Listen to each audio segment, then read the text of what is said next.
मी सध्या डॉक्टर बाक flower रेमेडीचे classes घेते. या निमित्ताने माणसांची वेगवेगळी स्वभावस्पंदनं दाखवणारी कथा, कादंबरी असं मी वाचते. खूप गोष्टी आहेत, अर्थात त्या पूर्वीपासूनच आहेत. जेव्हापासून रामायण महाभारत घडलं अगदी तेव्हापासून, किंवा जेव्हापासून माणूस पृथ्वीवर निर्माण झाला तेव्हापासूनही आपण हे म्हणू शकतो. यातलंच एक पुस्तक the 40 rules of love, elif Shafaq यांचं हे पुस्तक, जे टर्की तुर्कस्तानातलं आहे किंवा तिथल्या मातीमध्ये रुजलेलं हे पुस्तक. तिथे घडलेल्या घडामोडींबद्दलचं हे पुस्तक, कथानक, मानवी स्वभाव असं सगळं त्याच्यात भरभरून आलं आहे. आणि हे पुस्तक लिहिलं आहे ते डॉक्टर शुचिता नांदापूरकर फडके यांनी. अशा या पुस्तकामध्ये पहिल्याच पानावर काय म्हटलं आहे बघूया. एलिफ शफक यांच्या नावावर The Bastard of Istanbul, The Flea Palace आणि ऑनर यांसह 9 कादंबऱ्या जमा आहेत. टर्कीमध्ये म्हणजे तुर्कस्तान येथे त्यांचं लेखन मोठ्या प्रमाणात वाचलं जातं. तसंच 40 भाषांमध्ये त्यांचं साहित्य अनुवादित झालं आहे. The New York times, financial times, guardian, independent, the Republica, Newsweek आणि टाइम मॅगझिनसारख्या अनेक आंतरराष्ट्रीय प्रकाशनांमध्ये त्यांचे योगदान असतं. द लंडन स्पीकर ब्युरोसाठी त्या वक्ता म्हणून कार्य करतात. तसंच त्या टेड ग्लोबल स्पीकर आहेत. एलिफ शफक यांना ऑरेंज प्राईज, बेलीज प्राईज आणि IMPSC डब्लिन अवॉर्डकरिता नामांकनही प्राप्त झालेलं आहे. शिवाय इंडिपेंडंट फॉरेन फिक्शन प्राईजसाठी त्यांचं नाव पुढे आलं आहे. आपल्या 2 मुलांसमवेत त्या लंडन इथे वास्तव्य करतात. www.elifshafak.com या वेबसाईटवर त्यांच्याशी संपर्क साधता येईल, असं या पुस्तकाच्या सुरुवातीला म्हटलेलं आहे. आणि याच्यात पुढेही काय म्हटलं आहे ते पाहूया आपण. याचं वाचन करायचं मी ठरवलं आहे. तुम्हालाही हे वाचन कसं वाटतं ते नक्की कमेंटमध्ये तुम्ही मला सांगणार आहात.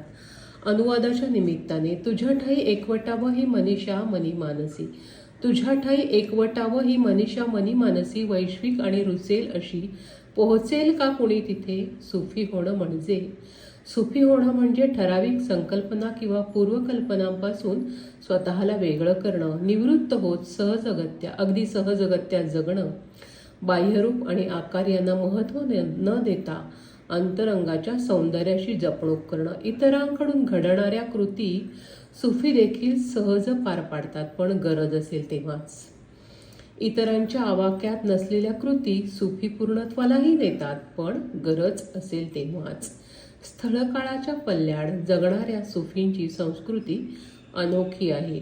जलाल अद दिन मुहम्मद बल्की म्हणजेच रूमी हे 13व्या शतकातले सुप्रसिद्ध मौलवी म्हणजेच विद्वान होते. अफगाणिस्तानात जन्म झालेले रूमी टर्की इथल्या कोनिया या ठिकाणी मृत्यू पावले. कुठल्याही प्रतिकूलतेचा सामना करण्याची वेळ त्यांच्यावर कधी आलीच नाही. त्यांची उठबस उच्च वर्गातच होत असे. सामान्यांच्या अडीअडचणींची मग त्यांना कल्पना तरी कुठून येणार, कल्पना कुठून असणार. अशातच शम्स तब्रिजी त्या सुफी फकीराचा प्रवेश त्यांच्या जीवनात झाला. शम्सने रूमीची ओळख तळागाळातल्या लोकांशी करून दिली. रूमीच्या विद्वत्तेने त्याच्यातील झापडलेल्या कवित्वाला जागं केलं. ते शम्सने म्हणजे रूमीच्या विद्वत्ता जी झाकळली होती आणि त्यातलं कवित्व हे शम्सने जागं केलं, असं इथे म्हटलं गेलं आहे. त्यानंतर रूमीच्या मनातले विचार कवितांच्या स्वरूपात बाहेर पडू लागले. ज्या शम्समुळे हे सर्व घडून आलं त्या शम्सला प्रत्यक्ष रूमीकडून जरी अमर्याद प्रेम वाट्याला आलं तरी त्या दोघांच्या नात्याची असूया वाटणाऱ्यांची संख्या फार मोठी होती. म्हणूनच अशा नात्यांमध्ये साधारणतः जे घडतं तेच इथेही घडलं. असा प्रवाद आहे की रूमीच्या धाकट्या मुलाने पुढाकार घेत शम्सला रुमीच्या आयुष्यातूनच नाही तर या जगातून देखील कायमचं संपवलं. त्याच्या आठवणीत व्याकुळ झालेल्या रुमीकडून अगणित कवितांची निर्मिती झाली. एके ठिकाणी रुमी म्हणतो, अशीच असतात हृदयस्पंदनं, नको बदलूस ती लय आता. अशीच असतात हृदयस्पंदनं, नको बदलूस ती लय आता. हा क्षण तू अन मी इथे एकत्र. हा क्षण तू अन मी इथे एकत्र. या एकत्र येण्यातून उमटू दे, या एकत्र येण्यातून उमटू दे पुन्हा एक वार हृदयस्पंदन.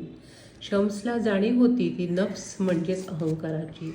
त्यावर विजय मिळवण्यासाठी तो स्वतः तर धडपडलाच, पण रुमीला देखील त्याने अहंकारावर मात करायला प्रवृत्त केलं. ही शिकवण देताना शम्स एके ठिकाणी म्हणतो, या इथे बसून तुझ्याशी बोलताना मी खूप आनंदात आहे.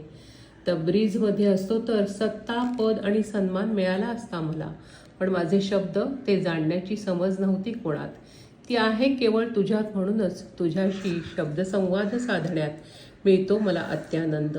या पुस्तकाचा अनुवाद प्रवास करताना मार्गात काही अडचणी, शंका आल्या. त्यांचं निरसन करण्यात ज्येष्ठ लेखक अनिश चिश्ती साहेब आणि माझी मैत्रीण इंद्रायणी चव्हाण यांची मोलाची मदत झाली.